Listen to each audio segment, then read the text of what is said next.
Amém. Eu estava fazendo uma pesquisa, eu achei muito interessante, que lançaram um guia chamado Guia Definitivo para Nomes de Bebês. Tem gestante hoje aqui à noite? Deixa eu ver. Tem? Ali. Muito bem, o Guia Definitivo, eu vou pedir licença a vocês então, vou falar do lado de cá. Para meninas, isso aqui é trend, é a tendência dos melhores nomes para o ano de 2018.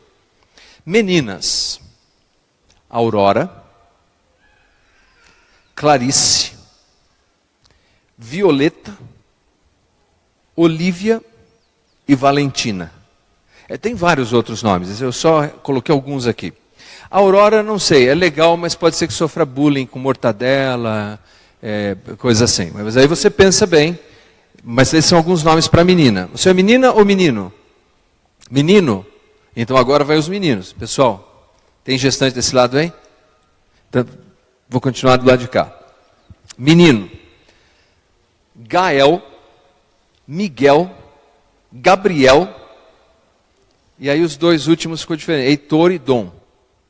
São nomes interessantes, depois tem uma lista aí. Agora, uma coisa interessante e curiosa é que há no Brasil uma lei, que é a Lei 6.015 de 1973, que determina que os oficiais de cartórios estão proibidos de registrar crianças com nomes que possam expô-las ao ridículo ou à situação de humilhação.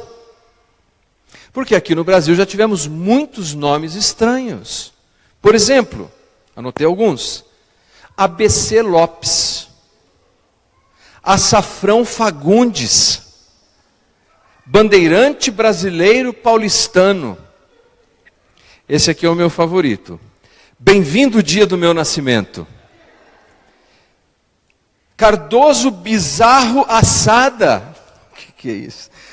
Esse aqui também é bonitinho. Brilhantina Muratori. E esse tem que treinar para falar. Cafiaspirina Cruz. Cada nome. E o seu nome? Por que você tem o nome que você tem? Qual que é a história do seu nome? Quem que está aqui nessa noite que acha que tem um nome esquisito aí? Fala bem alto para eu ver. Quem é aqui desse lado? Fala aí, como é que é o nome? Pérsia? Não. Tem alguém com nome estranho? Ninguém? Cérvulo já começou a ficar legal. Como é que é? Lícia? Lissa. É diferente também. E desse lado aqui tem alguém com nome diferente? O Cérvulo já pode tomar um café na minha conta lá que ele está ganhando. Tem alguém aqui? Não? Olha, o meu nome, Leandro, eu gostaria de dizer que veio do grego, da filosofia, Leander, que se apaixonou por uma sacerdotisa de Artemis, que se lançou no mar em busca do seu amor, e observava de longe a lanterna que lhe guiava o caminho, até que uma noite apagaram as luzes, e ele se perdeu no mar por amor. Mas não foi por isso que eu recebi esse nome. Eu recebi o nome porque minha mãe assistia uma novela, e tinha um personagem chamado Leandro, e é isso, essa é a razão. O meu irmão tem um nome muito interessante que é Denelci, e nós chamamos ele de Júnior, é bem mais prático. Nomes, sem dúvida alguma, eles são importantes, não são? Um estudioso do que se chama de ética da personalidade, Dale Carnegie, já falecido, costumava dizer que o som mais doce que uma pessoa poderia ouvir era o som do seu próprio nome. Eu não sei se eu concordo com ele totalmente, porque, na minha opinião, existem outros sons que são mais agradáveis que o nosso próprio nome. Por exemplo, um filho chamar de pai. Eu acho que é mais agradável do que o nosso próprio nome. Não acha? Ou a esposa chamar de amor. Desde que ela não continue a frase, amor, você pode pôr o lixo para fora? Amor, você pode prender o cachorro? Quando não acontece isso, amor é legal, é mais gostoso ouvir do que ouvir o próprio nome da gente. Bom, na Bíblia, na palavra de Deus, o nome tem um significado ainda mais profundo que na nossa sociedade.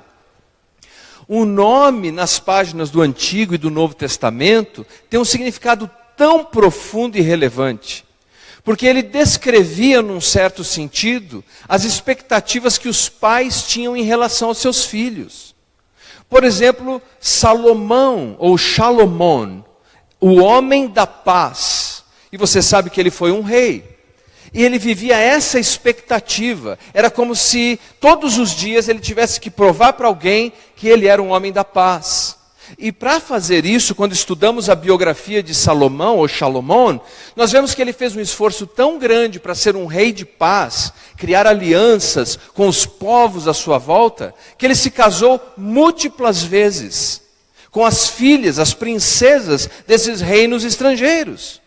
O que acabou culminando posteriormente no afastamento da fé e eventualmente na divisão do reino. Veja o que é ter que viver a expectativa de uma outra pessoa sobre a sua vida. Mas os pais também, naqueles dias, não tinham o menor problema de atribuírem aos filhos uma expectativa rasa, do tipo, não vejo como você será alguém importante. É o caso de Jacó, no Antigo Testamento. Literalmente o nome dele significa o agarrador de calcanhar, ou o enganador. Imagina, o pai disse assim, você nasceu com jeito de que vai ser enganador. E você tem que lutar todos os dias para quebrar esse ciclo, para quebrar essa informação, essa percepção negativa sobre você. Na cultura do Antigo Testamento, e digo isso até os dias antes da crucificação e ressurreição de Jesus, anunciar o nome de um filho era um evento social. Você reunia os amigos, reunia os familiares, e todo mundo tinha expectativa, como é que vai se chamar essa criança? E então você anunciava, Açafrânio. O nome tinha que ter um significado. No Novo Testamento, aliás, ainda no Antigo Testamento, porque foi antes da morte e ressurreição de Jesus, nós temos o profeta Zacarias. Que as pessoas ficam com dúvida, como é que deve se chamar o filho dele, que nasceu de modo sobrenatural, um milagre, ele já era velho, a esposa era velha, você lembra disso, estéreis, e Deus lhes deu um filho, ele disse, o nome será João. E eles não conseguiam entender o porquê daquele nome, mas era um nome que Deus tinha dado a ele. Quando nós falamos de Jesus, o nosso Salvador, há algo tão impressionante a respeito dele. Há algo tão extraordinário em volta do seu nome, que é a mensagem registrada pelo profeta Isaías, pelo menos 750 anos antes de Jesus nascer. Antes de Jesus nascer, ele já anuncia como Jesus seria chamado. É uma descrição não apenas do nome de Jesus, das expectativas em torno de Jesus, mas era um anúncio, um comentário sobre o caráter de Jesus. Eu convido você a abrir a sua Bíblia no livro de Isaías, no capítulo 9, no versículo 6. Nós vamos ler vários outros versículos para entendermos o contexto da passagem, mas nesse momento vamos começar com Isaías capítulo 9, versículo 6.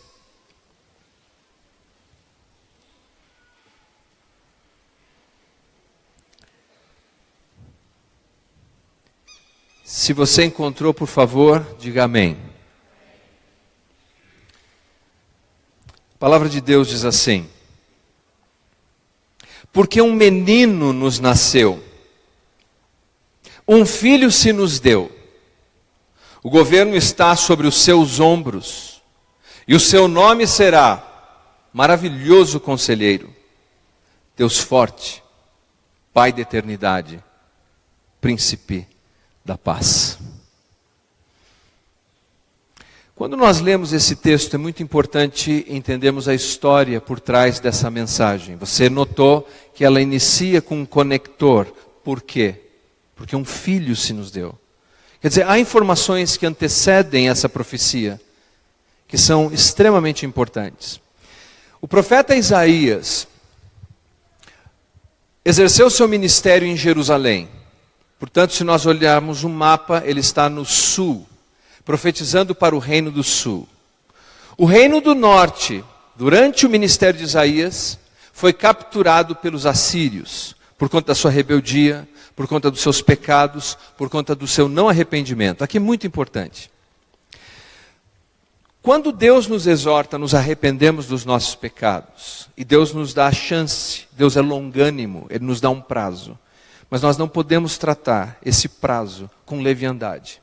Nós não podemos tratar esse prazo como se Deus fosse fraco. Deus deu muitas oportunidades ao Reino do Norte, e eles não ouviram. Como muitas vezes nós não ouvimos. E o que aconteceu foi que os assírios vieram e venceram e capturaram o Reino do Norte, levando para o cativeiro. Bem, o profeta Isaías clamava dizendo a Judá que eles não deveriam enveredar pelo mesmo caminho, mas deveriam se arrepender. Importante. Judá vivia um reino de prosperidade. Na nossa vida, há dois testes, basicamente. Prosperidade e adversidade. O mais difícil dos testes é a prosperidade. Porque quando nós temos adversidade, nós buscamos a Deus, nós oramos a Deus, nós clamamos a Deus, nós precisamos de Deus. Mas quando nós temos prosperidade e tudo parece que está indo bem na nossa vida, nós começamos a nos esquecer de Deus. E Deus passa a ser uma figura distante. Isso que aconteceu com o povo de Judá. Repetidas vezes Isaías dizia, olha, nós estamos sob risco e precisamos nos arrepender. Por quê? Eles tinham o risco da invasão do Reino do Norte, eles tinham o risco da invasão dos assírios, eles tinham o risco da invasão dos egípcios. Todas essas ameaças, mas mesmo assim, eles não se arrependiam. Nós estamos falando de um livro que foi escrito há quase 3.000 anos atrás. Mas sabe o que é impressionante? As experiências deles, as lutas que eles enfrentavam, são tão parecidas com as nossas hoje. Vamos dar uma olhadinha no texto, em seu contexto geral. Isaías capítulo 3, versículo 6. Isaías capítulo 3, versículo 6.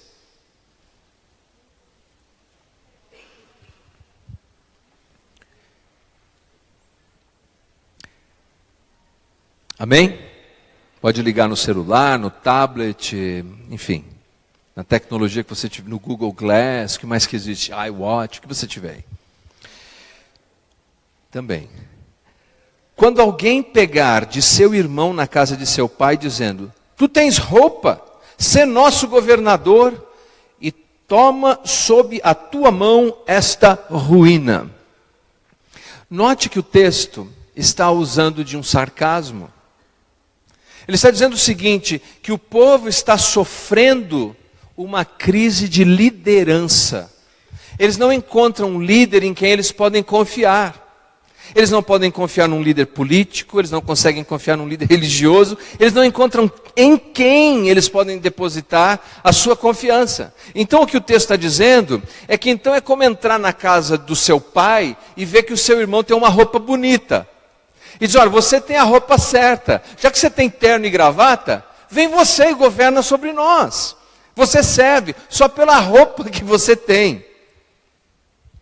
Um amigo meu, pastor norte-americano, me disse assim, Leandro, quando um homem não tem o que dizer, é muito importante que ele se vista muito bem. E é exatamente o que esse texto está dizendo. Não há líderes suficientes, não há líderes em quem eles podem confiar. Então quem tiver uma roupa bonita, nos serve. Eu pergunto a você nessa noite, não é o mesmo tipo de crise que nós enfrentamos hoje? Que olhamos à nossa volta e pensamos nos quadros políticos do nosso país e falamos, eu não sei. Olhamos para as igrejas, para os líderes religiosos e falamos, eu não sei. Não é isso. É o mesmo tipo de crise que eles enfrentavam há quase 3.000 anos atrás, que nós enfrentamos hoje. Mas tem mais, vamos em frente. No capítulo 2, versículo 7. Capítulo 2, versículo 7.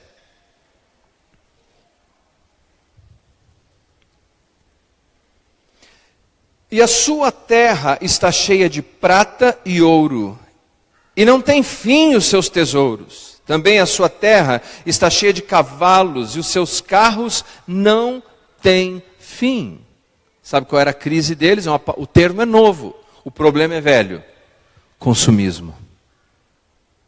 O consumismo os estava consumindo. Não é o que nós vivemos também? A diferença é que ao invés deles quererem trocar de carro, eles queriam trocar de biga, de cavalo, de carruagem. Ele estava morando lá num condomínio às margens do Rio Jordão, dizendo, esse aqui não está bom mais. Eu quero um de frente para o mar da Galileia. E se possível, eu quero trocar aquela jangada que eu tenho por um barco muito maior, de 80 pés, para eu poder dar uma volta lá. E esse consumismo os estava consumindo. Não é a mesma coisa? Que nós vivenciamos, o tempo todo não está bom o que nós temos, não conseguimos nem desfrutar daquilo que já está na nossa mão, e estamos pensando o que será o próximo consumo. Mas vamos em frente, capítulo 5, versículo 11. Capítulo 5, versículo 11.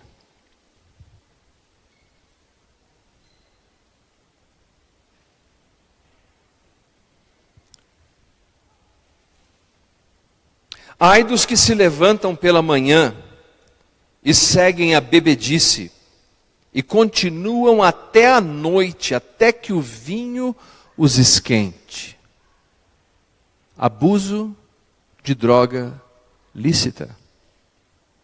Gente que está tão vazia, que há um buraco tão grande no seu coração, na sua mente, gente que já não tem propósito e direção na vida, e precisa se entorpecer com o consumo de álcool, que começa desde amanhã até o fim do dia. E eu pergunto, não é como se estivéssemos lendo o jornal de hoje? Mas isso está sendo descrito há 3.000 anos atrás. Era o problema deles. Capítulo 8, versículo 19. Capítulo 8, versículo 19.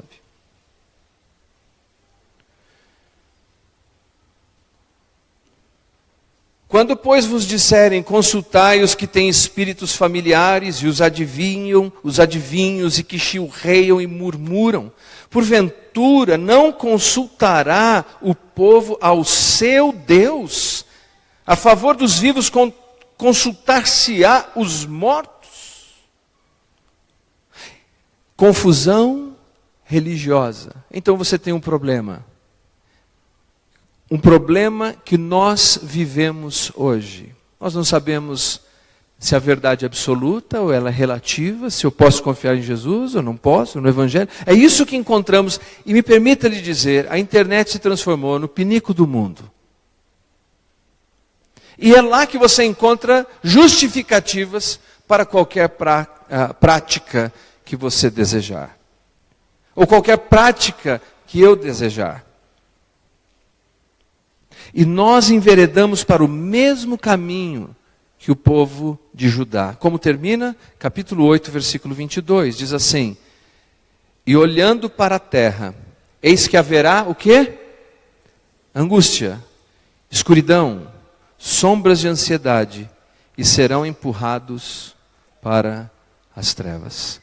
A linguagem aqui de trevas é uma imagem para falar de quem está totalmente perdido, de quem já não sabe mais o caminho, o que é o certo, o que é errado, não sabe qual é um bom líder, não sabe mais como se livrar desse consumismo, não sabe como se livrar do abuso de entorpecentes, não sabe como se livrar dos seus vícios, não sabe como se livrar da falsa religiosidade. É alguém que está perdido. Você já se perdeu alguma vez? Já esteve perdido alguma vez?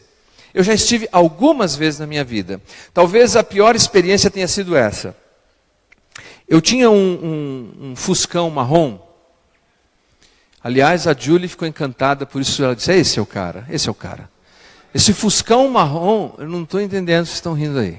Fusca e hoje então é mais top ainda. Mas na época aquele meu Fuscão marrom, de escapamento aberto, quando chegava assim, ela ouvia aquele barulho, não sei se ela imaginava que eu ia aterrissar num heliponto em algum lugar. Ela ficava toda empolgada com aquilo lá. E eu estava tirando a habilitação. E decidi que tinha que fazer uma... Você tirou a habilitação, você sabe. Primeira, segunda, não é? A rampinha. E eu decidi que eu tinha que passar por uma espécie de batismo de fogo, nada pentecostal, de dirigir o carro. E eu peguei o Fusca no primeiro dia com a habilitação e fui para São Paulo. Exatamente, irmãos. Na marginal, com os caminhões me ultrapassando ali, eu já comecei a sentir o drama. Coração disparado, a perna tremendo, a mão suando. Aí eu via o prédio onde eu trabalhava em São Paulo, na época eu trabalhava em São Paulo, eu via o prédio, mas eu não conseguia chegar lá. Eu fiquei igual o povo de Israel, rodando 40 anos em volta de Canaã, e passava, e eu olhava para a gasolina acabando, eu já tinha medo de parar no posto, e buzinaço para cá, buzinaço para lá. Acabei voltando para a sagrada terra de Suzano, quase beijei lá o chão quando cheguei, liguei para a empresa e falei, não vou trabalhar. Falou, porque perdi o caminho. Quando você está perdido, todas as direções que você olha parecem ser a mesma. Tudo fica igual. Você não sabe se vai para frente, para trás, para cima, para baixo, direita, esquerda. Você está perdido. Metaforicamente falando, você está em trevas. Algumas vezes nós estamos em trevas. Nós olhamos e não sabemos qual é a saída, se existe saída, se há um caminho, não é? Às vezes é financeiramente, você fala, não vejo saída. Às vezes é relacionalmente, eu não vejo, eu estou perdido nessa situação. Até mesmo na fé. Eu recebo tantas mensagens via rede social, de gente que está totalmente perdido, inclusive no que diz respeito à sua fé. Ele não sabe, não tem referência, não tem mais parâmetros. Se o texto acabasse aqui no capítulo 8, nós iríamos para casa deprimidos. Mas ele não termina. Capítulo 9. Capítulo 9, versículo 2. Aliás, queridos, há muita coisa no texto de Isaías, mas obviamente o tempo não nos permite analisar todos eles. Capítulo 9, versículo 2 diz assim: veja, o povo que andava em trevas viu grande luz, e aos que viviam na região da sombra da morte, resplandeceu-lhes a luz. A luz aqui representa a vinda de Jesus.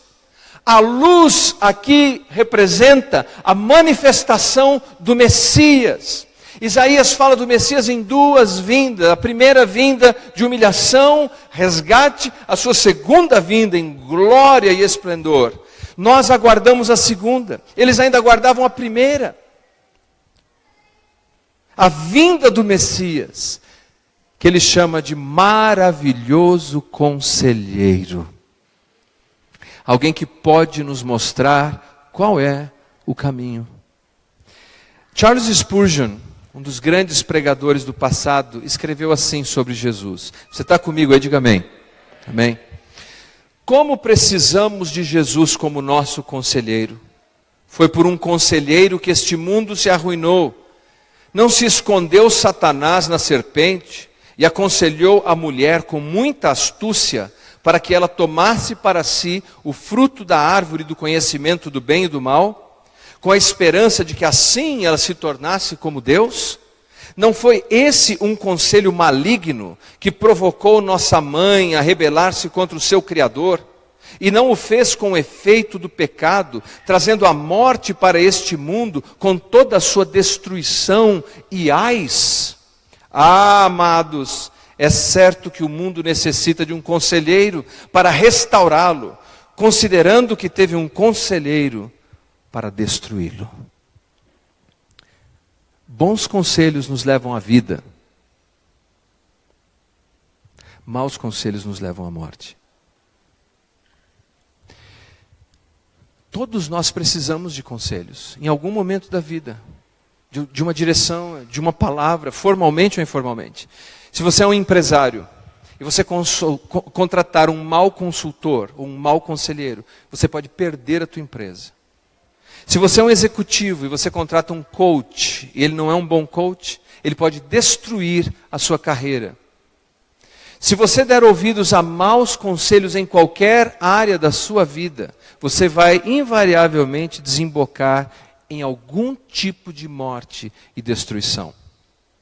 Não é de admirar que o primeiro salmo diz assim: bem-aventurado, bem-aventurado, mais do que feliz, aquele que não anda segundo o conselho dos ímpios, nem se detém no caminho dos pecadores, nem se assenta na roda dos escarnecedores. Antes, o seu prazer está na lei do Senhor, e nela medita dia e noite. Aconselho que traz vida, aconselho que traz morte. Mas de todos os conselheiros que nós poderíamos imaginar, dos mais eficientes e mais extraordinários, o melhor de todos eles se chama Jesus. O profeta diz antes do seu nascimento, ele é o maravilhoso conselheiro. Ele é a luz que resplandece nas trevas. Ele é aquele que traz esperança para quem está sem direção. Dizem que Albert Einstein afirmou que a razão por que ele conseguiu teorizar a respeito da relatividade é porque existe uma coisa nesse mundo que não muda: a velocidade da luz. Depois eu vou perguntar para os meus amigos que entendem do assunto. Eu não tenho qualificação para isso. Mas eu posso te dizer que ainda que essa afirmação não seja verdadeira, ainda que a velocidade da luz possa ser alterada, ou a natureza da luz possa ser alterada, a natureza de Jesus Cristo jamais. Ele é a luz do mundo, e quem segui-lo não andará em trevas. Maravilhoso. Quando você lê a palavra maravilhoso, o que te vem em mente? Maravilhoso. O que te vem em mente? A palavra maravilhoso no hebraico, aliás, na Septuaginta, versão grega, diz que ele é um mega conselheiro. Mas em Deuteronômio, a mesma raiz aparece, Deuteronômio 34:11. Se você quiser abrir, Deuteronômio 34:11. Diz assim, falando a respeito de Moisés e de como Deus realizou sinais e maravilhas por meio de Moisés. Diz assim: nem semelhante em todos os sinais e maravilhas que o Senhor o enviou para fazer na terra do Egito, a Faraó e a todos os servos e a toda a sua terra. Note, sinais e maravilhas. Que maravilhas fez Deus? O povo de Israel era um povo escravo no Egito por centenas de anos. E Deus abriu uma porta sobrenaturalmente para que fossem colocados em liberdade. Depois esse povo se depara com um mar diante deles e não tem caminho. Deus sobrenaturalmente, maravilhosamente, abre um caminho no meio do mar e eles podem passar. Depois esse povo está no deserto, com uma dificuldade imensa de saber a direção. Mas Deus lhes deu durante a noite uma coluna de fogo que os aquecia e os guiava. E durante o dia, no calor causticante, Deus lhes deu uma nuvem e sombra e os guiava. Deus maravilhosamente guiava o seu povo. Jesus é o maravilhoso conselheiro. É aquele que de modo tão sobrenatural pode guiar as nossas vidas. Você está aqui essa noite, confuso, com dificuldade de saber qual é o melhor caminho a seguir. Que decisão tomar? Venha a Jesus. Clame a Jesus. Você se lembra que por ocasião do nascimento de Jesus, uma estrela apareceu no céu para os astrônomos babilônicos, para que eles soubessem qual o caminho. E os pastores que estavam habituados a guiar as suas ovelhas, para saberem onde poderiam encontrar o supremo pastor, tiveram a visita de seres angelicais que lhes guiaram o caminho. Quando precisamos de direção, o maravilhoso conselheiro está sempre disposto a nos ajudar. Quando Jesus já era um homem exercendo o seu ministério público, ele foi numa festa que acontece mais ou menos nessa época do Natal, que se chama Hanukkah, festa das luzes. Uma das razões por que nós decoramos a nossa casa, a nossa igreja com luzes, é para lembrar disso. Que quando Jesus esteve lá no Hanukkah, em que eles comemoravam porque a lamparina teve 8 dias iluminando sem consumir o azeite no templo, quando eles estavam ali celebrando aquela festa de luz, Jesus disse: eu sou a luz do mundo, e quem me segue não andará em trevas. quando você vir novamente as decorações natalinas, as luzes coloridas, elas são apenas um símbolo, dizendo para você, você não precisa andar em trevas, você tem um conselheiro que é maravilhoso. É isso que nós comemoramos no Natal. No Natal nós não comemoramos algo que precisamos fazer para Deus. Nós comemoramos algo, ou melhor, alguém que Deus nos deu, o maior de todos os presentes. Eu vou pedir a permissão de vocês e vou arranhar aquele piano ali. Eu espero que você fique em espírito de oração, que a Marilena não está hoje aqui.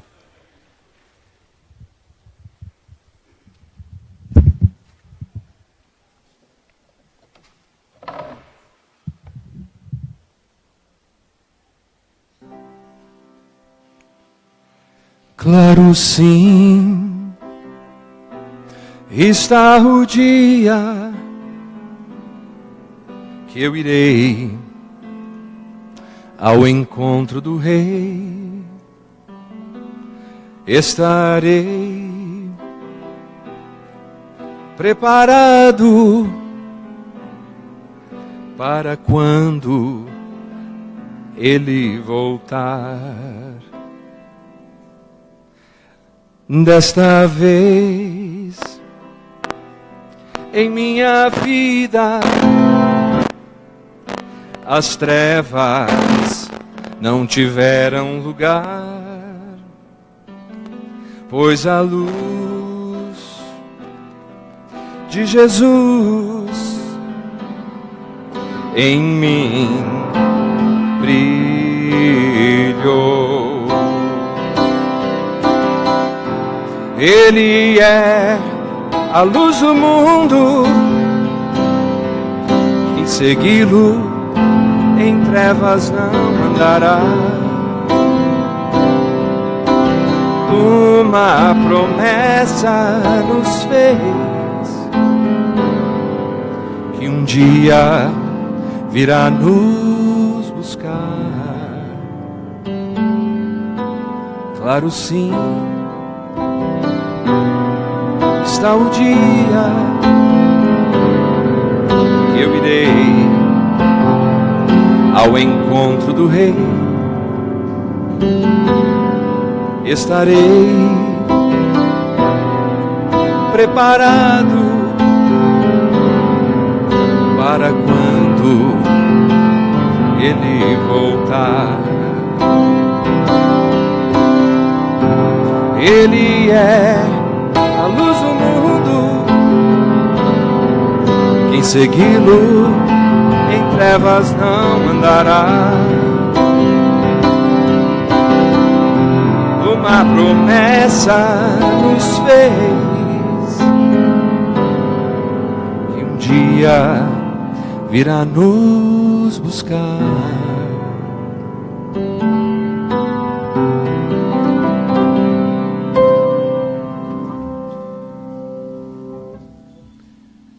Pai Santo, Pai querido, nós estamos na Tua presença. E nós carecemos tanto da luz de Jesus. Nós carecemos tanto dessa direção. Porque algumas vezes, Pai, nós estamos perdidos. Nós não sabemos para onde devemos ir ou o que devemos fazer. Mas o nosso Salvador é a luz do mundo. Ele é o maravilhoso conselheiro. E nessa noite, nós nos agarramos a Ele. Nós nos agarramos a Jesus, a nossa única esperança,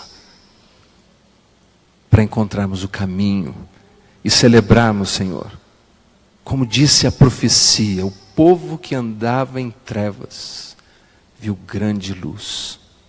Eu peço que o Senhor venha ao encontro dos meus irmãos e irmãs. Eu peço que o Senhor estenda suas mãos sobre essa comunidade de fé e nos ajude, Pai, a andar no caminho Há pessoas aqui que não veem saída para suas finanças, para sua família, para sua saúde. Alguns não veem saída nem para sua própria vida. Brilha a luz sobre eles nessa noite. É o nosso pedido de fé juntos aqui, no nome santo de Jesus.